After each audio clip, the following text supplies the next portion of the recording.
Mellisa Smith. I'm Spencer Ziegler, and welcome to Data Lit, a podcast for educators by educators.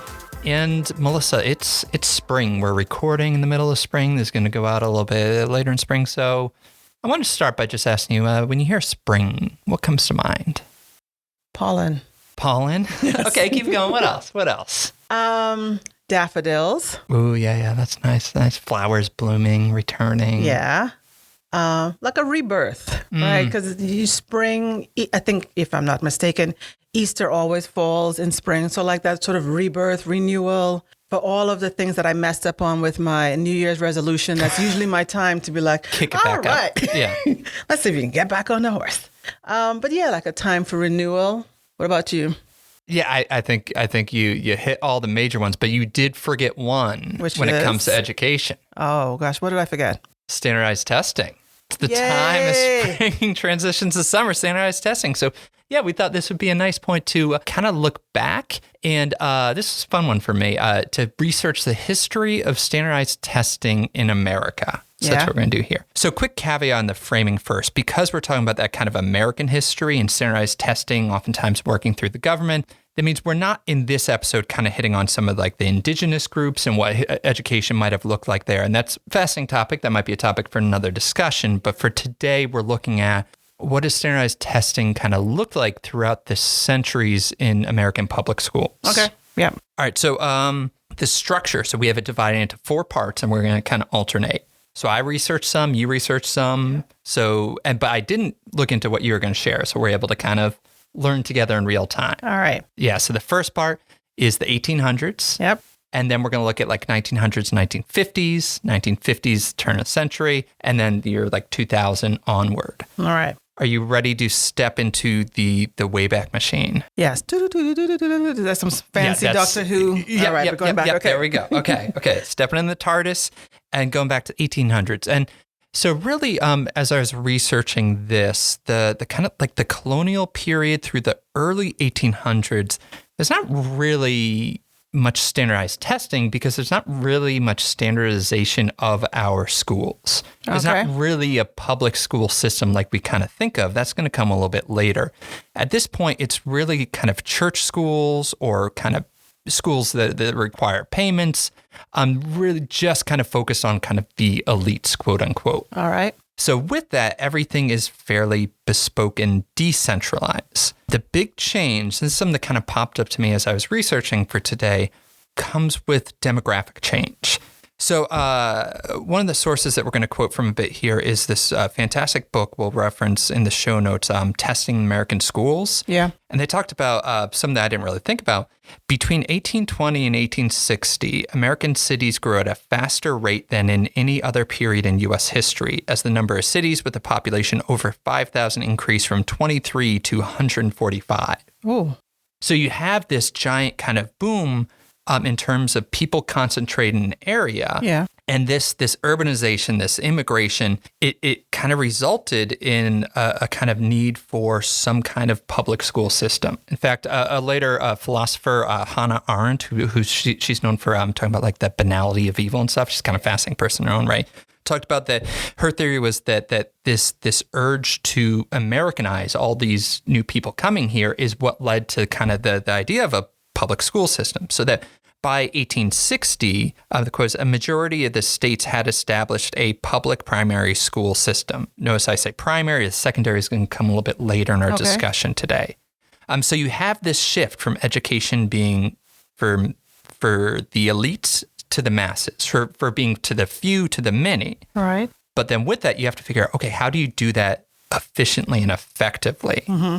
And the first standardized test that's kind of agreed upon comes in Boston in around the year 1845 from someone from, we're also going to step back into our educational courses when we were students. You remember the name Horace Mann? Yes. Yeah, he pops up. So he's kind of like the father of the standardized tests in America. And he really wanted to push for this as a way to advocate for changes in public schools and as a way to determine best practices for really equity purposes. As we're educating more people, how do we do so and figure out what works? And also I thought it was kind of interesting, kind of as a way to kind of settle a grudge. So Horace Mann, like he's known, like with a lot of what you read about him, it's still kind of six. Like he was a big believer about kind of differentiating instruction for the needs of students, all these things. And he was kind of thought of as a radical at that point. And he's criticized by a lot of those that favored, much stricter discipline, more rote memorization. So he kind of wanted some proof that his systems worked. Mm-hmm. So you have in that, the 1845, he's coming up with this kind of first standardized test. Now, when we say standardized, we're not referring to like norm reference, but more so that kind of common administration. Okay. And also these at this point are really like kind of standardized writing tests. Multiple choice is going to come a bit later, I think in your section, I believe. So that's when you first see it, but it's not necessarily taking hold until we see another demographic shift following the Civil War. So after the Civil War, you're seeing really a lot of population growth and density, and it's creating more strains in those public school systems. So according, you can look at census statistics, public school enrollment grew from 6.8 million in 1870 to 15.5 million by 1900. And when you get to like 1900, about 80% of children aged 5 to 17 were enrolled in some kind of school. So now all of a sudden you have a lot of kids and you have a lot of money kind of being tied here. So you're figuring out how to spend it wisely. You're starting to get some pressure from some policymakers to think about, how that money is being spent, and they want some data there. You're also getting some pressure from university systems that are starting to be established too. In 1890, you get Harvard president Charles William Eliot talking about how there was a lack of standardizations, that the exams from school to school was kind of really more bespoke. He pushed for a cooperative system of common examination, some kind of common tests, as opposed to each school figuring it out. Now, it takes a while for this to kind of take hold, but that's when you're starting to have these conversations in these 1800s about a need for standardization. There's also some, and those I feel like are coming from a good place, but you also are getting some pernicious strands as well. In 1890, we hear the first reference to a mental test, and this idea that this kind of misuse of data and thinking about the hereditability of intelligence in some of these. And that I think is going to take root a little bit later when we start thinking about tests that are focusing on kind of innate raw ability, and some of the problems there. Okay, so that's 1800s. We're starting to get a push for standardized testing. It's not really taking root yet. And there's some positives, there's some negatives. It's interesting, some of these early standardized tests, you do have some criticisms saying like, really even like the late 1800s, saying that this pushing students to learn by rote. Like there's a quote talking about, there was a test and it was talking about some kind of embargo. And some of the teachers at the time were saying that it was students could give the date of the embargo, but they couldn't explain why, the purpose behind it. Right. Also, you're getting some people saying that this is a purpose for policymakers, but not as much for teachers. Yep. And there's also some intriguing quotes going back in the 1870s about how this data can be useful for a lot of reasons, but some people are using this data to compare schools. And there was a quote that said from 1870, a careful observation of this practice for years has convinced me that such comparisons are usually unjust and mischievous. So some of these things that we hear kind of with testing, you're seeing references to as far back as like the 1800s. And each of those, it struck me, wasn't necessarily the purpose of the standardized testing, but the misuse of the testing and of the data we're seeing kind of early on. Right. I think what's hitting me, because you have the piece, again, that's just before mine, is this understanding of the purpose of education at that time. Like you said, we have an influx of people, immigrants, is to, what was the phrase you used, like to Americanize? Yeah, that's what Hannah Arendt that was her theory there. I don't want to say make everybody the same, but I mean, in order for a community to grow, we must have shared beliefs, I guess, shared understanding. And even shared language. This is when you first start getting like dictionaries and be like, drop the U's and words like color and stuff. We want to have our own shared identity, and schools are a part of that. Yes. So seeing the purpose of school is to sort of build a community. Yeah. Right. Because we are growing as a young country, and that the purpose of testing is to sort of measure, okay, we are doing this, we're teaching this all of this content. And so it feels as though the purpose of testing at that point is more to sort of measure achievement. Okay, well, are they doing, or how are they doing in terms of the things that we're teaching them? So that's that first level of purpose of testing is for measuring of achievement. Yeah, and I think that's going to be important, I think, in your section. And even then you can kind of see how that you need to be careful with it so that you are measuring the right thing and that it's focusing on, like going back to Horace Mann, what are the best practices in some of those, as opposed to, are you measuring assimilation? If that is kind of part of the idea with the Americanization kind of thing there. So you always need to be kind of careful that you're using the right tests for the right purpose and analyzing the data the right way as well.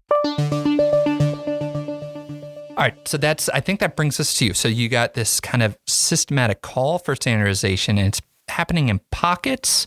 And I should point at this point, just writing tests, performance assessments, not really multiple choice. But then what do we see then when we get to that 1900s to 1950s range? All right, so the main influences is around the World War.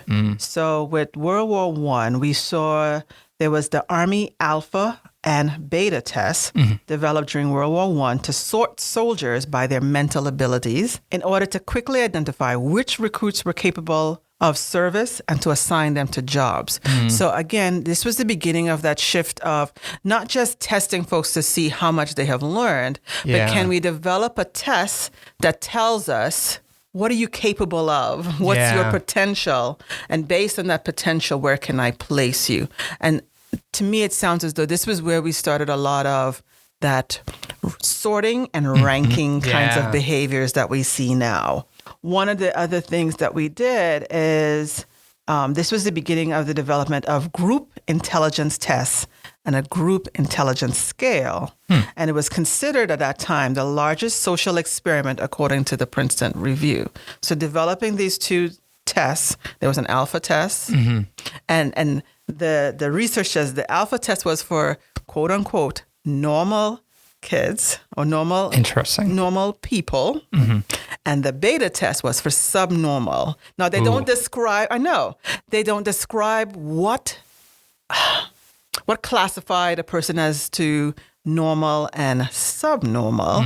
But again, it makes me start to wonder, knowing that Horace Mann wanted to have this a system where there was equality, we're now starting to shift that and be like, no, everybody's not the same. So how can I say some are different from others? So starting that whole sorting process.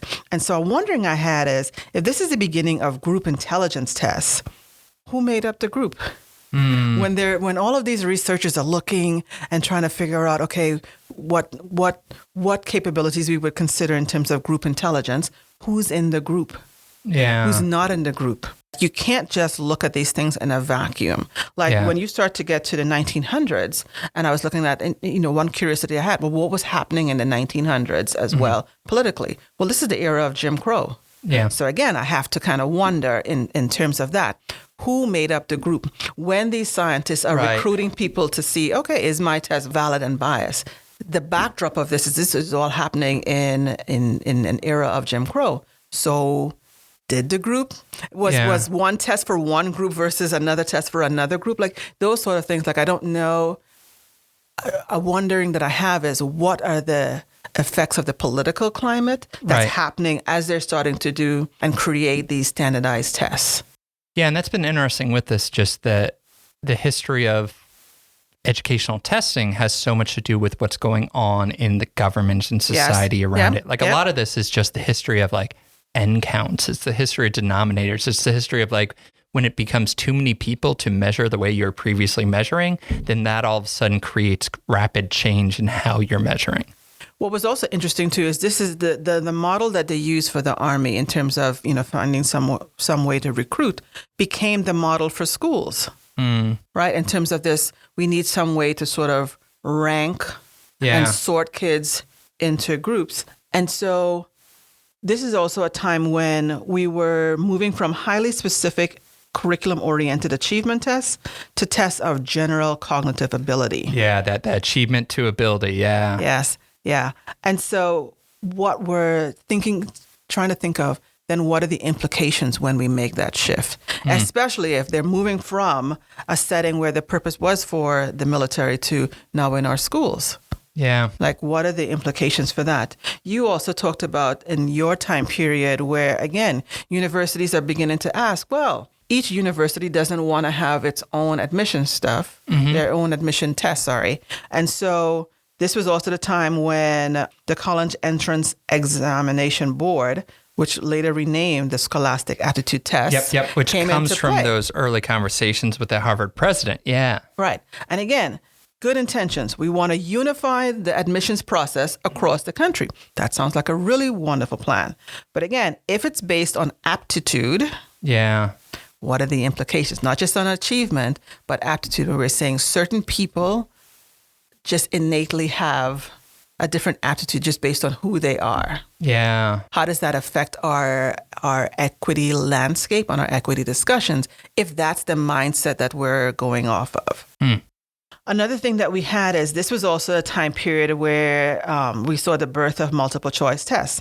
And again, it was to sort of help this efficiency factor, right? If you're having universities and colleges having all of these admissions, you can't continue to just have written tests or oral tests. We need a really quick and fast way to administer them and to get results. So, this was the birth and the time of the multiple choice test for efficiency sake. But now thinking about that, I guess when you think about that's where it started, does that then leave us where we continue to use multiple choice for efficiency factors, but what about other ways of measuring what you know or able to do? Right. So I would love to, there's not much that says what happened to performance assessments? What is the history of any other kinds of assessments? Yeah. And then how can we use those to suit our goal? Or is it just one, because we were so focused on efficiency, right, that did we lose? Yeah, which is fascinating too, because in the colonial period, it is oral exams and performance-based assessments. Right. And then we kind of lost track of those a little bit because of that. That struck me, just making sure you are using the right test for the right purpose, because multiple choice is the right assessment method for certain learning targets. So just always being cognizant of what is the purpose, I suppose. So I will leave this era with this. So even though all of this was happening, there were still, like you said, there's radical researchers out there who were like, hey, maybe we need to pause, a little caution in how we're using all of these testing. And one of them was a gentleman by the name of Walter Lippmann. And what he said was intelligence testing could lead to an intellectual caste system. Interesting. In which the task of education had given way to the doctrine of predestination and infant damnation. Ooh, that's a quote. That was a good one. Because again, I'm thinking of where we are now. We are trying to be in spaces where we don't want to have predetermined. We don't want to say, oh, Spencer just enrolled his child. I already know where his child's going to end up, right? We don't want to have a system like that. But if we're not careful, the same test that we want to use to kind of give us accurate results and want to be efficient and be able to tell us what students know can be used against us if they're not put in the right hands.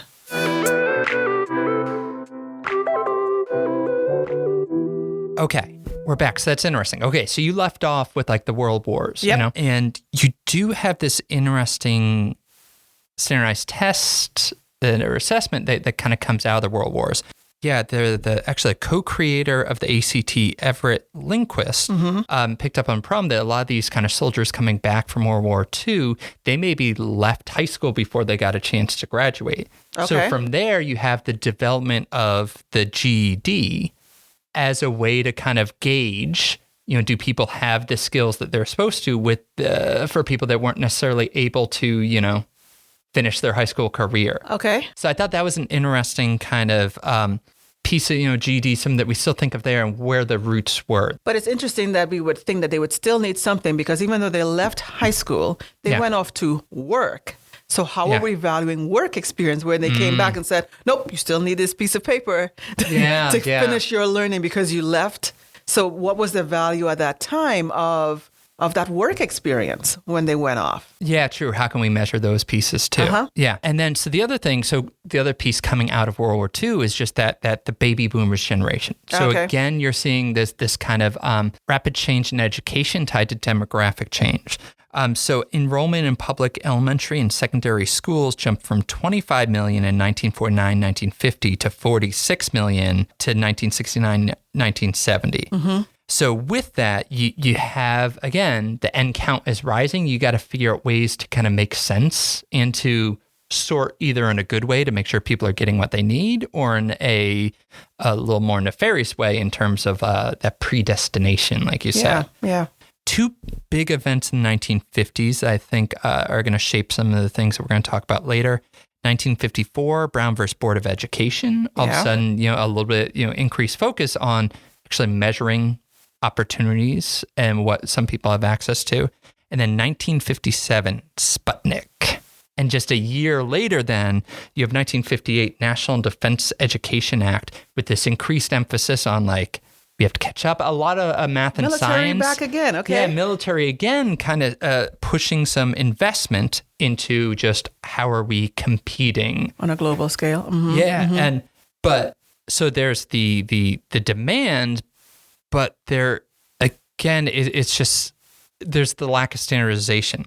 So going back to Harvard, so 1959, Harvard President James Conant, and this coming from a nice UNC piece that we'll drop in the show notes, led a nationwide study on high school students. His takeaway was that discriminating between these different students was, the quote was, impossible, saying that too many high schools of too many types so that one can make valid judgments about American secondary education, but only school by school. So an inefficiency. So you're starting to get, because of Sputnik, because of this race, because of this increased generation, more and more kids, this idea of how do we measure and compare and contrast. There's federal funds are then used to push this New York Quality Measurement Project. At this point, in the late 50s, New York has one of the more centralized school systems, but still they find that there's, the quote was, too much variation in district record keeping to collect usable information. So there's a need to try to think about how do we do so. And yes, you have multiple choice, but with the baby boomers, all those, that hand scoring, just even that is untenable. Right. So then Everett Lindquist, the name again, with the GED, the ACT. So in the 1950s, he's starting to tinkering with this optical mark recognition system, essentially an early Scantron. Oh, okay. Yeah, and so it's able to score 4,000 tests per hour before the kind of stuff they're working with is 800. So huge jump there. Yeah. So now there's the technology and there's the demand slowly bubbling up. So we start to see in the late 50s, early 60s, a lot more of these standardized tests because you can kind of do it now. 1958, the Iowa, which we're still, still relevant. We're using.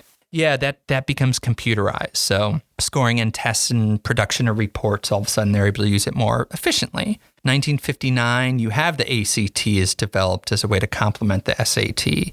1965, you have the Elementary and Secondary Education Act, which leads to more norm reference tests for program evaluation. It's kind of the purpose there. 1969, as a way to see how America as a whole is performing, you have the NAEP, the National Assessment of Educational Progress, this snapshot. In the absence of some kind of centralized curriculum and assessment, all that. And then 1972, that's when the Scantron is founded. And so we notice it's not necessarily anything new. They were able to do this before, but really the change is in the business model. Now all of a sudden it becomes affordable. So now you're able to collect a lot more standardized data. And Ethan Hutt, a researcher at UNC, told The Atlantic in a piece that we'll drop in the show notes that tests became like a GDP measure for education. Yep. As we're approaching the 20th century, and the Cold War is kind of building, there's this desire to measure and there's the technological ability to do it at scale. But really, you're not seeing too much at the federal level. And part of this, I think, is just there's no right to an education on the federal level. That's on the Constitution, but it's in, I believe, every state Constitution. Now, there's some coverage in the 14th Amendment, the Equal Protections Clause, but that's why, so you're starting to see in the late 20th century, and as I think we're going to kind of hand off, states are starting to do things like in 1996, 97, that's when North Carolina's ABC accountability model is developed, and you're starting to get some of those North Carolina tests or like an early form of them that we can think of here. So you're getting the ability to test at scale. You're getting the demand for doing so. And you're also at this point starting to get some kind of push for context. In that UNC piece that I mentioned earlier, they referenced that there was a group of Black scholars, including Ronald Edmonds, Andrew Billingsley, and James Comer, pointing out that the local realities these generalized statistical counts ignored but profoundly shaped racial inequality in schools. So trying to keep in mind, as we're able to test more, as we're able to keep track of those N counts and develop some of these standardized tests, that you always need the context to understand what the data is and is not telling you. But again, mostly on the state level, and I think that's probably where I hand it off to you. So once we get to the 2000s, we definitely see an increased presence of the federal government by way of two important laws that we had in education. In an effort to address disparities in academic achievement and hold schools accountable for meeting the needs of all students, the first one we had was the No Child Left Behind, or NCLB, or NICLB. Remember that phrase, in 2001. And No Child Left Behind, that mandated annual standardized testing in reading and math for grades 3 through 8 and once in high school. Now, many in education saw this as the beginning of an increased emphasis on standardized testing. And as a result, some of the critics of No Child Left Behind claimed that this increased use of standardized testing was resulting in narrowing of a curriculum, a reduction in instructional time for some of our non-tested subjects like our social studies, and even a focus on rote memorization rather than on critical thinking or creativities. Interesting, which is similar to the things we hear in the 1800s with early standardized testing, which is kind of fascinating. And it was around this time standardized testing kind of becomes synonymous with multiple choice summative testing, right? Yep. So now the supporters of No Child Left Behind argue that while this law brought great accountability and transparency to the education system, its critics also claim that it may have exacerbated inequities in education.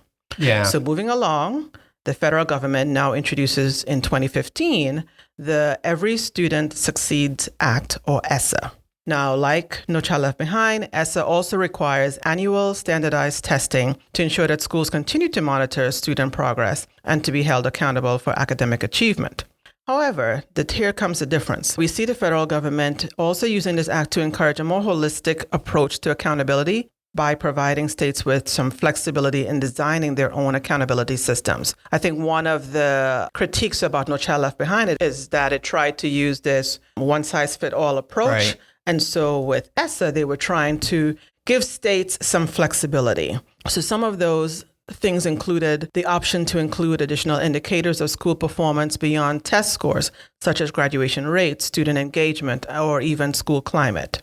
And so we bring that into more recent times where we see states are conducting assessment audits to sort of help alleviate any testing burden placed on students and teachers by eliminating unnecessary or redundant tests. So if you know, like in North Carolina, in 8th grade, you used to have to take the 8th grade EOG as well as the Math 1. So because of having ESSA and having to relook. Gotcha. That's what gives us the ability to, say, there's no need to do that. It's accounted for one time. I think one of the things we also saw is while the look and feel of standardized testing of itself hasn't changed since, we've had the SATs and ACTs were first developed. Yeah, especially since there's like the Scantron kind of technology as we talked about in like the 60s and 70s. Yeah. The thing that we kind of have to keep in mind is that states are trying some new things like the use of computer adaptive testing, or even creating assessment systems that include more than just that one-time single summative test.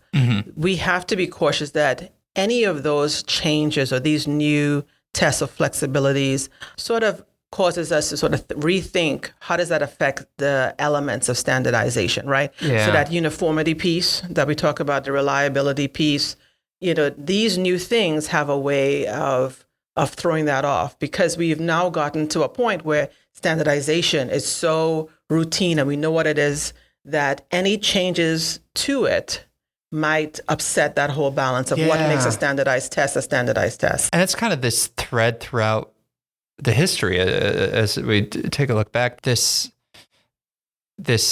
balancing act between standardization and flexibility. That the more flexible you are, the more you're able to measure different things. Right. But the more you're measuring different things, it becomes increasingly difficult to have uniformity do so. of standardization. With validity because of a lack of standardization. Yes. Yeah. And even we're looking at just yesterday we're talking about some states are tying back to a previous series this season, looking at using AI to maybe pull in different assessment methods and using extended written response as a way to efficiently perhaps and cost effectively perhaps score it. So there's this tension has been there since the 1800s, and it seems like it's going to be there moving forward too. Yeah, and so that even though during the pandemic where we were on sort of a pause or a break, we kind of got a chance to see the importance of what standardized testing gives us, those metrics. Mm-hmm. But we are still in that place where does it still need to look the same, where it's just the format of it still needs to look the same? Do we still need to just have multiple choice? Can it measure other kinds of learning targets? Mm-hmm. How do we get at that critical thinking with the current standardized test that we have? How do we get at creativity? Can we get at all of those things? So I think we're at a point where in history, we're still doing pretty much the same, but it's a little bit of an opening. As you said, we have AI, is it possible to do it with computer adaptive testing? How are those things going to change the standardization process? Interesting. So let's step out of the way back machine. Okay. And we're going to step into the way forward machine. Sure.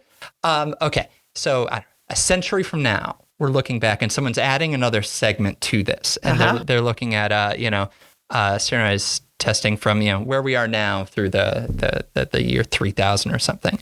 After looking at this history, what would you like to see happen?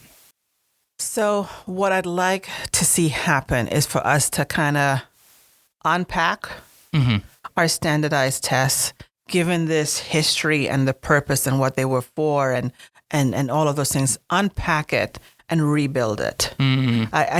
I say that during the pandemic when we were quote unquote on pause, not quite. I mean, you always are, you can never pause in education. That would have been like the perfect time to kind of let's kind of revisit what's the purpose of education, and then as a result, what should be the role of standardized testing to meet that purpose. I would love to see us kind of just unpack and fully understand this history. I think, it's easy for us to be in a space where you're like, oh, standardized testing is just horrible. Mm-hmm. And yes, we have seen over history that it could be used for disingenuous purposes. But I think unpacking and what can we learn from early researchers to build something new so that it can serve a new purpose, a new vision. So that's what I'd like to see. I'd like to see that if we looked back, in the 2025, they unpacked, they threw it all out and they started to rebuild again, right? And that's what I'd like to see, that we rebuilt. That, it's not we were going to World War III, God forbid. And this was our reason for, it's not that. It was like the common good, as we've said, is to make sure that we are building a community and we would like to educate the community. So given that is our overall goal, what do we need to do? What does that look like? And how can standardized testing help support that? Yeah. And because it is interesting that a lot of these advancements, Civil War, World War I, World War II, the Cold War. And that's when we kind of rethink some of our assessment systems. And let's take a step back and kind of think about what is the purpose of each assessment, make sure we're using it for the right purpose, not stretching there. And it did strike me that you absolutely need multiple choice assessments as a way to efficiently measure certain foundational skills and provide really quick feedback. That's great. But then it struck me looking back, early 1800s, they're doing these oral exams, they're doing these performance-based assessments and saying, can we complement those with some standardized tests that are providing feedback on some of the employable skills that our students are going to need, especially in the age of AI, where there are computers that can immediately do some of these calculations and kind of low-level analysis. So that's what I'm hoping that we see. And when someone, data lit at that point is on episode 4,200 and they're updating this one. Yeah. Okay. All right. So this is bringing us close to the end of our 4th season, which is wild. Yeah. So we're going to do a kind of review episode next. If you have thoughts or if you have questions that you want us to address on that show or future ones, you can let us know at www.wcpss.net/datalit. Big thank you to Rolesville Middle School's Jamaal Wellman for providing the theme music. Thank you to you, as always, Mellisa, for chatting about education with me. And thank you to the listeners for making the show possible. Yeah, thanks I'm glad we did this topic. This was very, very illuminating, to kind of better understand standardized testing. So, yeah. Yeah, and anything that we might have missed you want to add, just let us know and we'll chat about it in a future episode. And we'll catch you next time. All right, bye.